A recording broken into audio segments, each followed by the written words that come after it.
let's go ahead and start with the introduction. Okay. Who are you? Oh my gosh. Who are you? Who am I? What do you want? I'm triggered. My name is Desiree. Hi, Desiree. Hi. I am 25.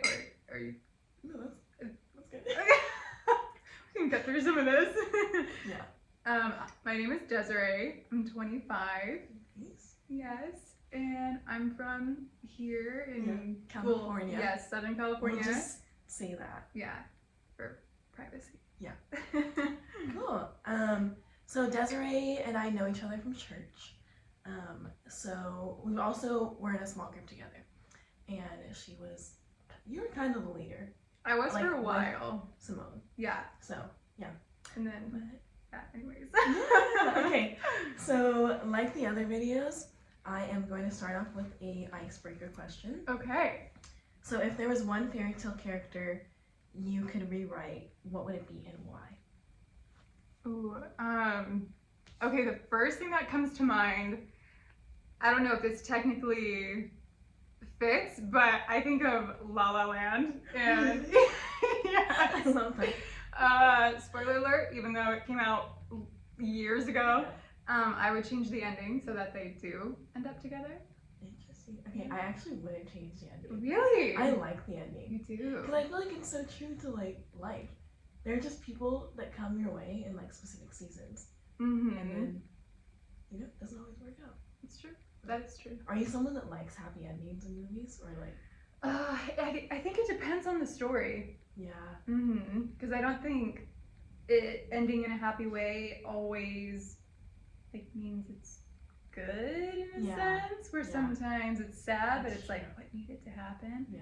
But however, in La La Land, I totally would switch it to them ending up together. Yes.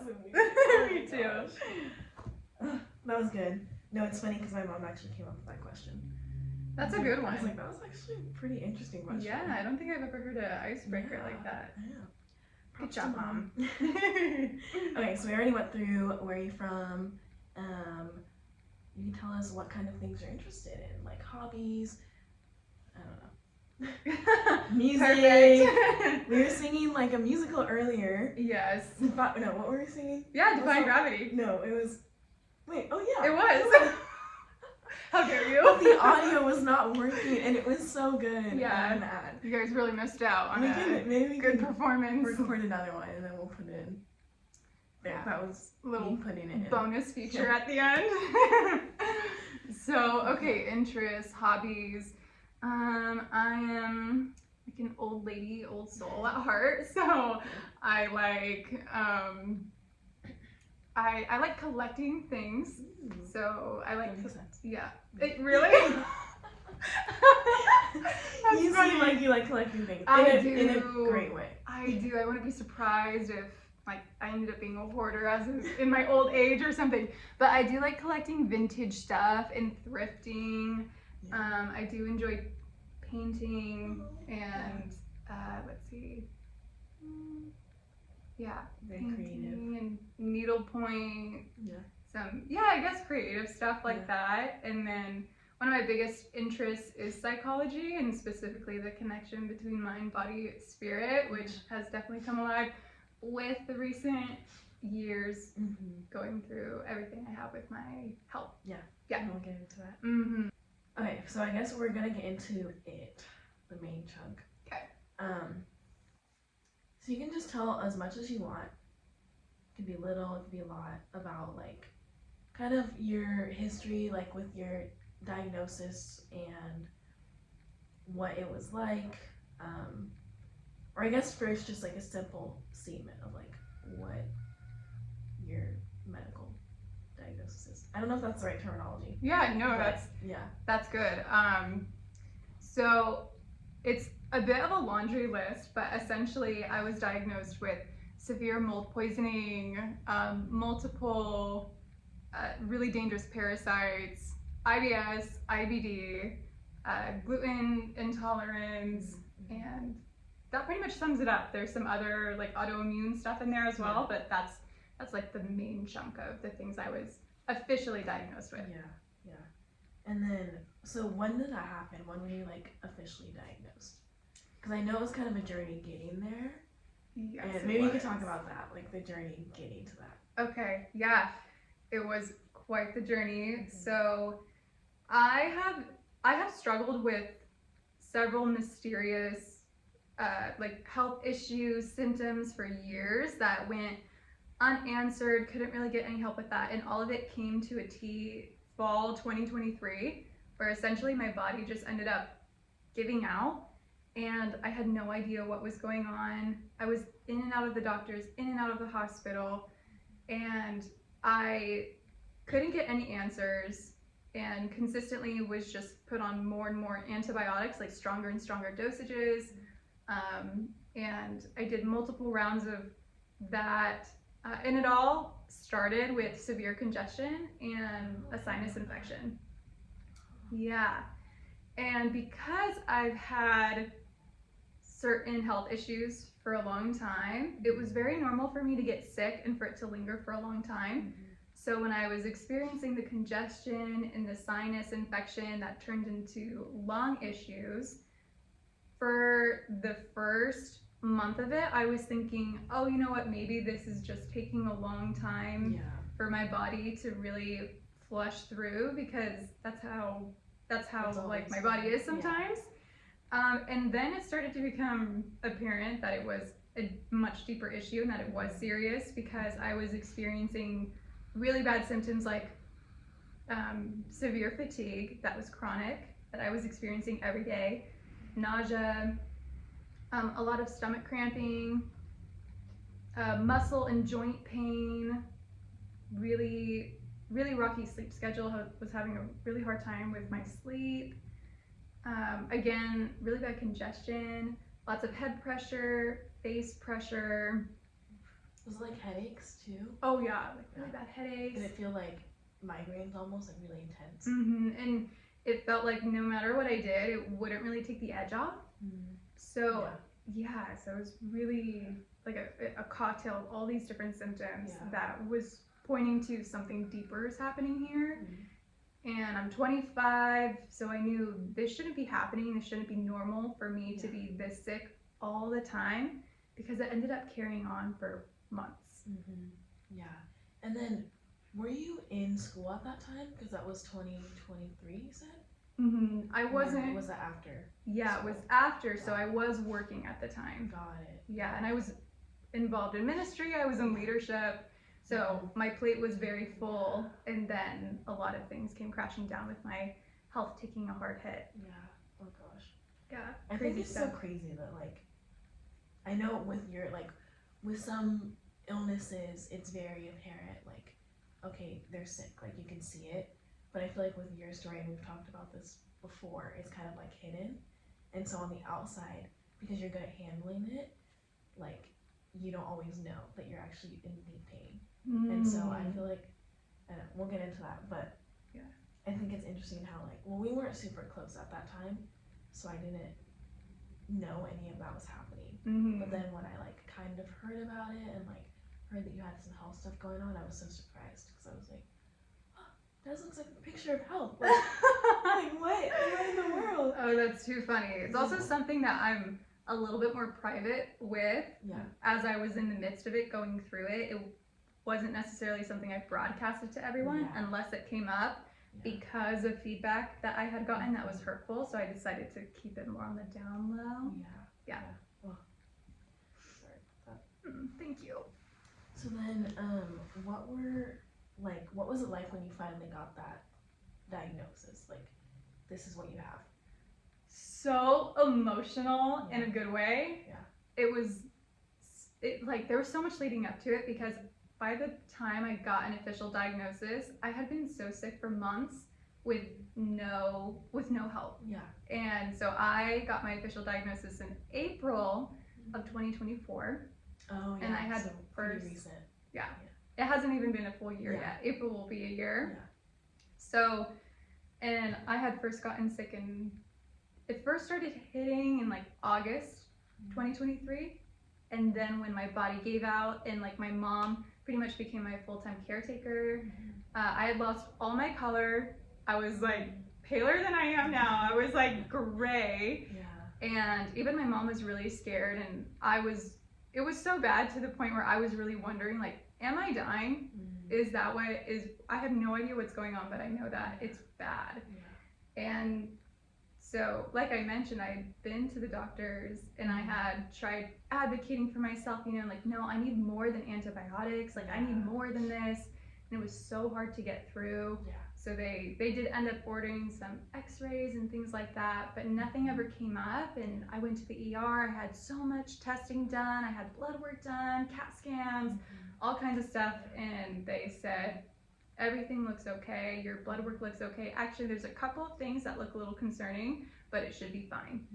Yeah. And yeah, so by the time in April I had gotten an official diagnosis from the holistic doctor that I sought out, it was really emotional, and it was kind of a mixture of things. It was layered, definitely, because there had been so much time of it being a known and a mystery. Yeah. And so not knowing and thinking this could be anything right now in my mind, and then finally getting answers was such a relief.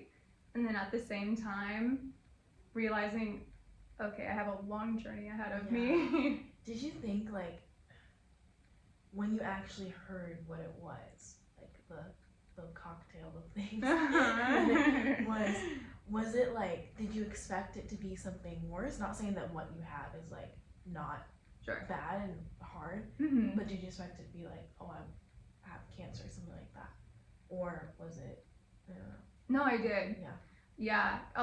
Quite a bit of my symptoms were synonymous with cancer symptoms, like cancerous symptoms. And even when I went into the ER and talked with my holistic doctor before we knew what was going on, they were even wondering if it was cancer. Oh gosh. And there was so much inflammation in my body that was lining up with some of those same symptoms.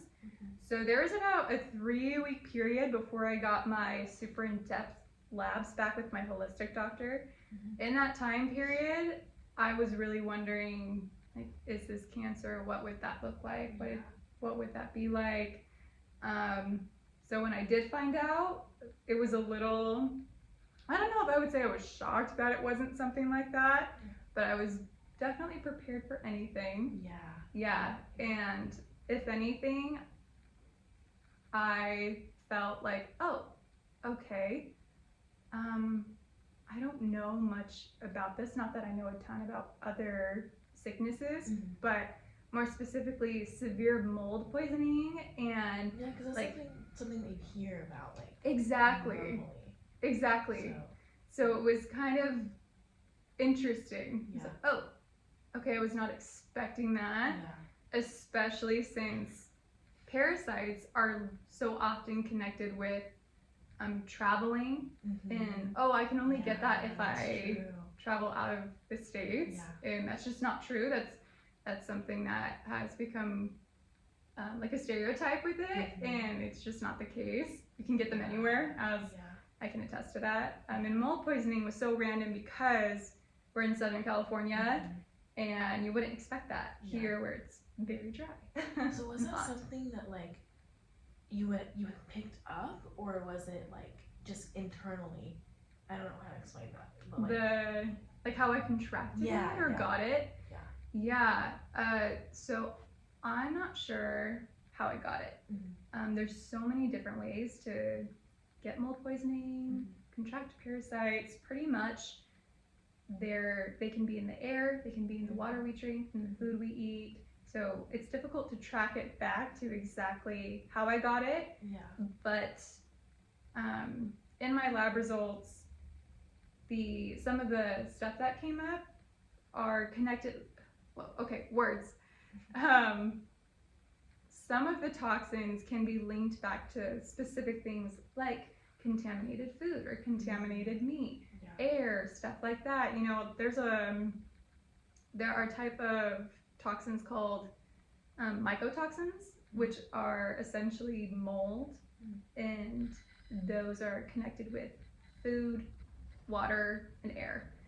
And there's different ones, like there's G1, G2, B1, there's all these different kinds that are connected to different issues they cause in the body and how they get into the body. And some of them are through things like rice, peanuts, coffee beans. Oh, wow. So a lot of these things actually have mold, and we just don't know. Yeah.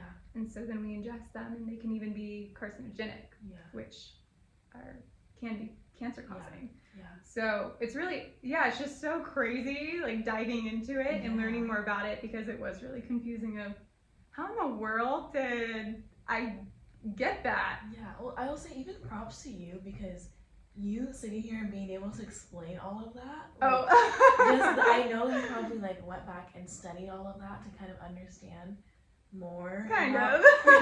Yeah, kind of. Like, I don't know. You talk with such authority. Oh, thank you. I'll believe anything. Girl, I you received say. that. Honestly, like going through the thick of it for the last year and a half. Crying and laughing. Let me get my tea. Wow, so inspiring. Like, this will be the thumbnail, just crying. Really getting into it. That's okay. It'll be my elf Love slippers. it. The elf Can't see slippers. them, whatever. Christmas is over, Lexi. No, it's never too late for elf slippers.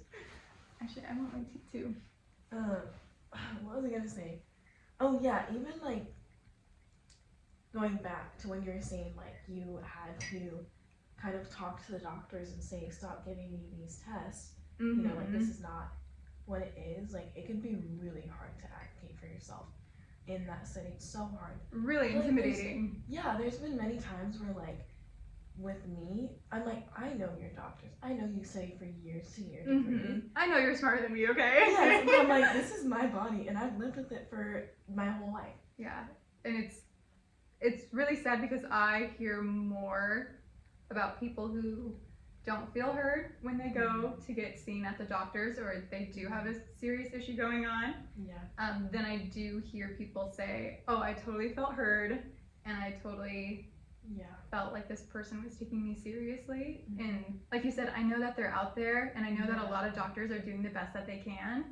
I also know that there are a lot of people going in and not getting answers. Yeah. And their quality of life is plummeting because what they're experiencing and their symptoms and what's going on doesn't fit onto the normal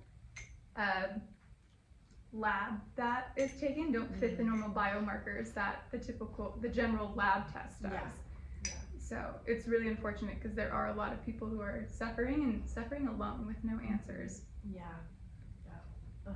What was the reaction of like friends and family to you getting that diagnosis? Or I guess like back when things were first happening, like your immediate family, what was kind of, how did they support you in that, or maybe did not support you? Mm-hmm. Good question. Well, it was very random. It felt like one day out of nowhere, my body just suddenly stopped working, when in actuality, there was a lot leading up to it that I just didn't fully see. Yeah. We get so in our schedule and like go, and just kind of are doing our thing. And it becomes easy to ignore when our bodies are speaking to us and telling us that something's wrong or to take it easy, stuff like that. Yeah. And so now looking back on it, I can see, oh, there were definitely things leading up to the big crescendo of me getting really, really sick. Mm-hmm. Yeah. But yeah, I was just talking to my mom about this last night, and we were reflecting on all of it, and even she was saying how scared she was because she was watching me. I was living it, she was living it too, but she was watching me go through all of it. So for me, I could barely even think at the time when it was the worst of it and I was stuck in bed. Like all the energy I had and my body had was going into essentially keeping me alive because my liver and my kidneys were starting the process of shutting down. Wow. And so she was watching all of it, and we had no idea what was going on, and we could not get any answers. So for her, she was even reflecting on it with me last night and saying it was so scary. I was so scared and didn't know what to do. So my family was concerned. And both of my parents, were really concerned, and like what do we do? So the normal thing is to go into the doctors. That wasn't working. We tried everything, even the recipe I sent you for that flu bomb. Yeah, even that was like disgusting. I could not finish it. Anyways, sorry. So good. If you're ever sick, Barbara O'Neill's flu bomb will clean you right up. No, I'll say sorry, and then we can get back to it. But so I made that because I was sick, and then my sister got sick, and then my mom she's such like a health nut. She's like, I want to try that, and so I'm like reading the ingredients. I'm like, what is like cayenne? What was it? Cayenne pepper. Yeah, cayenne pepper. I can't even remember. Like so oregano. I like blocked it out. You're like completely disassociated. There's some honey in there, but that did not. There was do honey. anything. Yeah. But basically, it's just you can explain what it is, just to like make you feel better. It's like a flu bomb, whatever. Yeah, it's like a flu bomb that you can take when you're sick or you need to wipe something out, like an infection or anything like that. And the ingredients are lemon, cayenne pepper. What There's else is ginger. Ginger. And then there's garlic. Yeah, garlic. That's what I was forgetting. The garlic. Garlic. Nasty. Yeah. And all these gross things. Yeah, well, it's like taste very mixed good. together. It's very gross, and it tastes so spicy. Like I took one sip. No, I smelled it first because you smell it first, and I was like, I can't do this. Oh, big mistake smelling it first. Yeah, and normally I'm okay with like taking that stuff. I've had to take pretty gross medicine in the past, but I could not get through that because it's like it was hot too because it's like it's hot water. Yeah. And so I like drink it, and I'm like immediately no. Like I could not take another sip. Oh so no, you didn't finish it? I chugged it, and I got maybe good like for you. this much through. You can see that. And then I had to abandon it. Cut the cameras. I almost puked. It was so bad. Really? Wow. I couldn't handle it. My mom was like, is this supposed to be this much cayenne? Like, are you sure? I'm like, yes, I read the recipe like 5 times. But anyways. Yeah, it's brutal. Yeah. It does not taste good. I was taking that 3 times a day when I was really, really sick. And that was one of the only things that helped me. Really? Yeah, and like was flushing out my lungs and was like flushing out like all the stuff going on in my stomach and yeah. Well, so it works. It works. Like, it's just disgusting. Yeah, I'm like, how did you get it down? Like, I plugged my nose. Tolerant on that. You also, I think when you get really, really ill, you hit a point of desperation where you will seriously do anything, try anything, if it, even just the possibility of getting better. That's true. And that's the point I was at. Yeah, that's partly why doctors are so influential. Yes. You're like, I'll do anything you tell me. Another round of That's like wrong. 10 antibiotics. You got it. You're like, okay, even though nothing's changed. Oh my gosh. So that's how I got through. But it really does work if someone ever gets sick. Yeah, no, and I'm like, I know it works because I trust you. And I was like, I know this will make me feel better, but I would just rather be sick right now. Like for the little like cold I have. You know what? And for that's what you right. had, yes. But yeah, I was like, I'll just kind of sit here and wait till it's over. But That's hilarious. Yeah. I mean, hey, that's your right. So yeah, I'm like, it just wasn't worth it for you. yeah. Anyways, enough about this. So for friends then, what was it like with? Well, I know you said that you were pretty private about it, which is totally fine and normal. But for, I guess, if you did tell any of your friends, what was their reaction? And like, how did they come to support you in that, or not? Yeah, you know, I will say something about illness and getting really, really sick is it'll definitely show you who your true friends are and who's truly in your corner. Yeah. So then there's even another layer to illness, like with that, with grieving involved, with stuff connected to relationships and other things that maybe you lose in the process because of either true colors that are shown or just or even you just missing out on stuff because you're sick. Yeah. So there's that. And then Also, I have been private with it, but not under lock and key per se. Like, if someone asks me, "Oh, how have you been?" or how are you doing?" I'm pretty open about saying, "Oh, I do have health issues that I've been working through, and they've been pretty severe, and this and that." Especially since I think it's good to bring awareness to stuff, just like what you were saying earlier. Like, oh, I would not think you had been sick, right? And so that's one of the interesting things with invisible illness, where it's not super obvious on the outside, is that bringing more awareness to that, I guess, of invisible illness. Like, someone could look totally okay to you, and then for their reality, they're going through all kinds of treatment or stuff like that, you know? So I did have conversations like that. But anyways, back to the friendship stuff. I have definitely been blessed with a couple of really solid friendships where they have been there for me and have been open to feedback. Like, if I have something to share about, you know, that's not really what I need to hear right now, or things like that, or them checking in on me, stuff like that, which has been, I honestly think it makes all the difference to have people in your corner who are okay with being inconvenienced. Sadly, that's kind of how it is an inconvenience in a way, but having people in your corner, whether that's family or friends, who are okay with being interrupted because they care about you and what you're going through. And so so overall supportive, and them even, you know, asking, how can I be there for you? And, you know, and I totally understand someone saying, I don't know what this situation is like or what this is like for you. I never had health issues, so will you help me understand how I can, like, be there for you through this? That makes all the difference too. I really think as Christians, we can step into the savior seat sometimes, or into that like title, and take on that role. So with somebody who's going through a hard time or suffering, no matter what it may be, take on that role of like, oh, well, I don't know what to say right now to fix their situation, so now I'm uncomfortable. You know what I mean? So you, like, back away.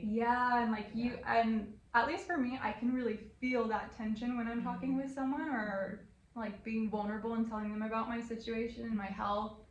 And I can definitely feel it when someone feels uncomfortable or doesn't really want to be talking about it anymore. And they may have their reasons or different things like that. But or somebody with, like, stepping into the savior part and like, oh, well, you just need to rejoice in your suffering. That's not really what I need to hear right now. No. And so I think people definitely have good intentions, but still can miss the mark with, like, well, my reality right now is that I am suffering and I don't know why, like, in the thick of it and such. But overall, I think it's been a great learning experience for all of us involved, myself, friends, family, in a situation like this, which is very challenging and hard pressing, to how to be there for each other, how to support one another. I think it brings stronger community if you lean into it and lean into the vulnerability of really showing up for each other. We live in such a individualistic society and culture where, like, hyper independence is a very valued thing, you know, and I'm a pretty independent person, and so even this experience really helped me in that area of, I need community, I need people in my corner who can show up for me and help me when, like, I can't even drive myself to the doctors, you know, or drive myself to the ER and stuff like that. So That's so interesting. And I think also going back to what you were saying about, like, being able to share, like, that's not what I need to hear right now. That's also something hard for you, like, on the other side of it, to be able to say, like, actually, this is how you need to care for me. But it's needed, because it's like, not everyone knows everyone's exact life. Like they've never been in those exact shoes. You're Yeah. always gonna know what to say. Even like me, who's had plenty of medical stuff in my life, I haven't gone through the same stuff that you have. So Right. I like even with the stuff that you've been through, I don't know exactly what to say because I've never been there, and Right. you wouldn't know exactly what to say to me with like the heart transplant stuff. Mm-hmm. And I think it could be easy on the other side of it to just want to have all the perfect words, because I know I've gotten caught up in that before where I'm like, Same. I just want to have the perfect words that way I can help them. But when you look at it even like from a Christian point of view, it's like it's not on you to save them or to like, I don't know, make them look to God. Or actually no, I'm gonna regress on that because you should encourage people to look to God. But it basically I know it's what not you on, mean. yeah. It's like it's ultimately God who's gonna be the one who's mainly supporting you, and who's gonna be able to uplift you like no one else can. So I feel like if you just come at it like from the person coming to support a friend like that, with just honesty, like you said your friends have had, and just like, I don't know how to help you, but let me help you anyways, and Yeah. tell me what you need, and I'll be there for you. And so it's like that's where I see like in the Bible when it says to share each other's burdens, I don't see it as like know exactly what they're going through and be able to meet their every single need. Have an answer for every single situation. Yeah. It's like just be there for them. Like that's enough, you know? So true. And one of the most impactful things that anybody had said to me throughout that time of not knowing what was going on, being so sick, one of the most impactful things that was said to me wasn't a scripture that was shared, it wasn't a motivational speech, it was really someone just like looking me in the eye and saying, I believe you. Yeah. That was so impactful Wow. for me and so valuable to me. And not just being talked at, but someone actually connecting with me and telling me like, I believe you. I don't know what this is like for you. I know you're not getting answers, but I believe you, and this matters. Yeah.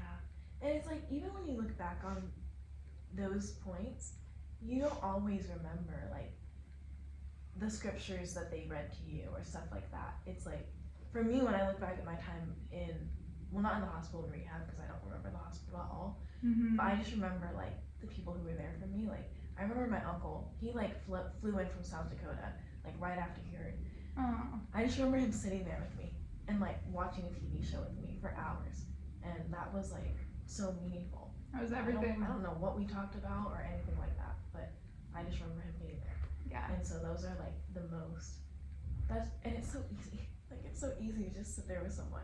You would think, Right? you would think, but I think for a lot of people that's actually really hard, is to just be and not do, true.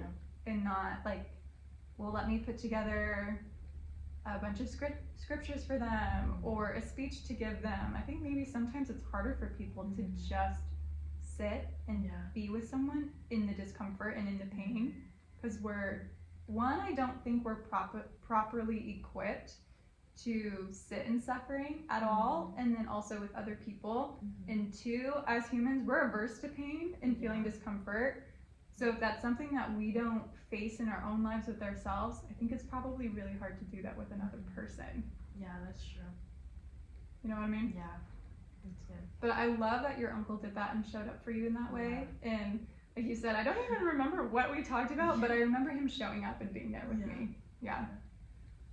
You're giving me a lot to think about. I'm like, man, that's actually really good. It's so interesting. That's why I like having these conversations. They're good. They're so valuable. I feel like I learned so much, and I'm like, I'm making these videos for like other people to learn, but I'm learning so much. And look at it. And look at us learning. What's that one? The Paul Rudd meme. Look at us. Who'd have thought? Not me. Like I forgot what I said. It's so funny. So how was your relationship with God affected during that time? For I better, love this question. There's a lot of layers to it, where, especially in the unknown before getting the diagnosis, there was a lot of confusion. a lot of pain. There were also a lot of personal things going on in my life that were really hard as well. That was absolutely adding to the circumstances that I was experiencing. And I think for like one of the first times, I was incredibly honest with him and wasn't coming to meet him to like be who I thought I should be in his presence or say what I thought I should say, like as a good Christian and stuff like that. It was very raw because that's literally all I had. And there was a certain just very raw vulnerability because I didn't have things to back me up in the sense of, oh, well, I'm going to offer you like my success or my job that's going great or this like community or this leadership position, these things. It was literally just me. That's all I had to offer him. And it wasn't, I just remember sharing this moment with him. Like, I really believe this was him. This was a God moment between the two of us where I'm in bed. I can't really do anything. I'm so sick. My lungs are full of fluid. I feel like I'm drowning throughout the day. And I have other symptoms going on. And I'm in a lot of pain. Don't know what's going on. Feel like I'm just watching my life going by and I can't really do anything about it. And I just remember kind of crying out to him in that, and like, this is all I have, and I can't even literally cry out. Like, my voice is gone. Because I had been coughing so much that my voice was gone. And so it's all I had to offer him. And it was very vulnerable, and I felt like, wow, kind of like a failure. Like, oh, this is it. This is all I have. And I really believe that he came down in that to me and met me in that and spoke to me. That's enough for me. Wow. This is enough for me. And what you're going through, your heart and what you have, that's enough for me. That's what I want. And we see that in scripture. That he wants our hearts. Exactly. I was thinking about in the Psalms, I think it's Psalm, I don't know, in the 70s, somewhere in there. I used to know like where it was, but I forgot, I guess. What does it say? Where it's David speaking, and he says, like, when I was down in Sheol, however you say that. Oh, yes. Like, you saw me there, and like in the darkness, like you were there. And it's like a famous song. I don't know why I'm putting it. Anyways, I don't know. I'll put it right there. There's probably a few different songs. Yeah, he probably is. The guy was going through it. Poor guy. But like, I mean, it's a blessing because we have that to look at now. But anyway, that's. I was getting teary-eyed when you were talking about it, because I'm like, those are the moments where like you truly like see God's power, and not even just like, wow, God, but it's like his gentleness with us. And it's like, this is who he is. Like, he just wants us. And I truly feel like a lot of times he has to strip us of all of those outward things. You know, the success, the beauty, the pride, like anything like that we like put our security in order to get to that moment with him. And so, I mean, I know it's so hard going through stuff like that. Like, it's so hard. But I truly, like, looking back at my own story, I'm so happy that it happened. And I'm so grateful for the moments when I do feel terrible, because I'm like, I know that I can really meet you here, and I know that you're really going to meet me here, and I know that ultimately you're going to use it for your glory, and I'll be able to help other people, hopefully, who are going through that, even just one person. And like, that's good. And I just feel like it helps, you know. I've connected with God on a much deeper level through those moments than any other like high points on a worship night, you know, stuff like that. Yeah, because this is not to say that those worship nights aren't real, but there's something about the struggle and the suffering that is so deep and so raw and it's so real. I think there's something, I just think there's something to that, and then how we connect with God in that. Because I don't know, I would believe that when we're on the mountaintop and everything seems to be going great and all the doors are opening to us, I would imagine it's much easier to give God my yes in that situation and to be like, he is so awesome, you know? And I think that when we are in the valley with the diagnosis, with the whatever it may be, there's so many different scenarios. I think that is like really working out our faith and our salvation with fear and trembling. Yeah. That kind of stuff, where I just believe it's so valuable. And I feel so utterly convinced in his faithfulness, in that he loves me, and that he is who he says he is, and that he truly is the one true God. And not to say that you have to go through suffering to get to that point. There's just something so deep and so real that I feel now. And I'm not speaking from a point of, oh, all of my health issues are behind me. I'm still in it. I've made a huge turn, thank God. But I'm still struggling with stuff in my health. Yeah. And like even this morning was having a hard morning, and there's still a long ways to go. And yeah, I can throw in some makeup and do my hair and look okay to the rest of the world, but I know what's going on, and like I feel the aches in my bones and stuff, and like the pain and all this different stuff. And so yeah, there's something so special, I think, in God meeting us in that way and us receiving it when we're suffering, when we're going through that. And I'm not really necessarily getting the answers that I want, like, will you just heal me right now, you know? And there's something about working through that and wrestling with that and trusting him and really getting to know his character. I just feel like right now where I am in life is the most, this is the most real relationship dynamic I've actually had with Christ, where it's not necessarily, I know a lot about him, and I know a lot of scripture, and I know I could tell you this and that, up and down, whatever. This now, throughout the last year and a half, I really feel like, oh, I have an actual relationship with him. I feel like I know him. We have relationship, and that he is the great physician, and he is the lover of my soul, and he is my heavenly Father, and he is the great counselor, and all these different things. And so it's crazy. And I feel like that's why Psalms, such as the one that we were talking about, are like so popular, and why there's some like the ones that everyone refers to, because truly, like, everyone has dealt with some sort of suffering in their life. You know, it might not have been medical, it might have looked a little bit different, but it's like you can understand what the psalmist is going through, and God is able to reach anyone who's going through any sort of suffering, and it's like you can really connect with that. But there's something you said earlier that I was going to come on, but I forgot.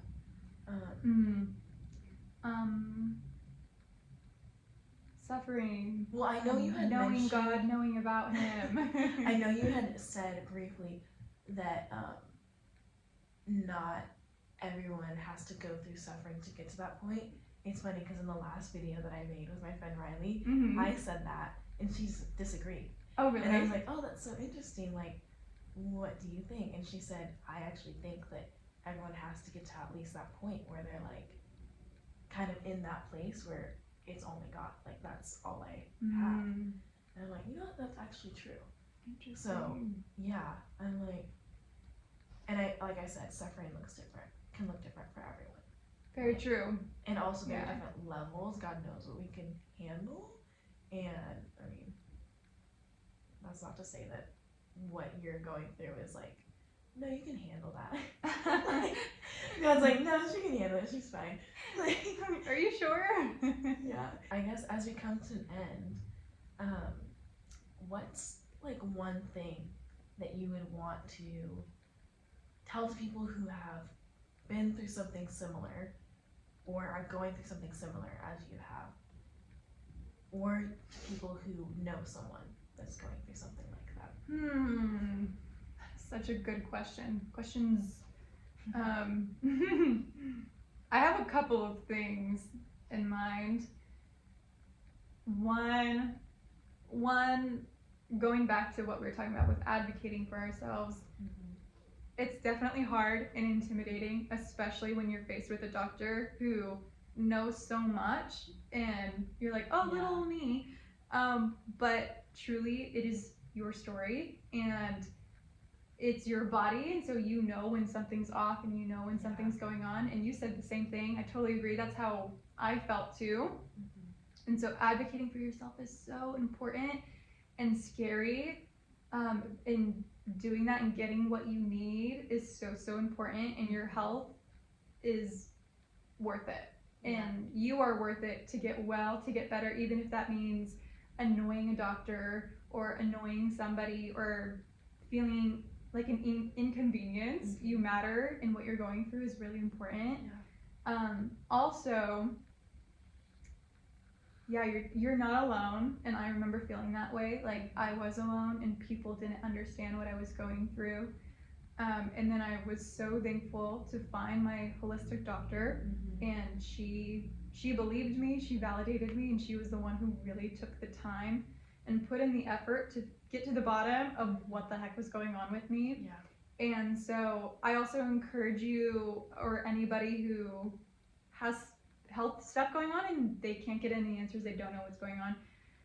Not saying holistic doctors are the end all be all, but definitely has changed the game for me personally. So I encourage anyone to look into that and try it. It is challenging because it's out of pocket, insurance doesn't cover it, but again, your health is worth it. So if you're able to, I strongly encourage you to do so. I've been on medications that are only accessed through a doctor's code, and so I get those through her, and we've been doing all of the stuff to kill off all of the mold poisoning and kill all of the parasites and everything. And so for a long time I thought maybe what I was going through and being stuck in bed and not being able to function was just my new normal. And I was really wondering if that was just going to be my story and that was my quality of life.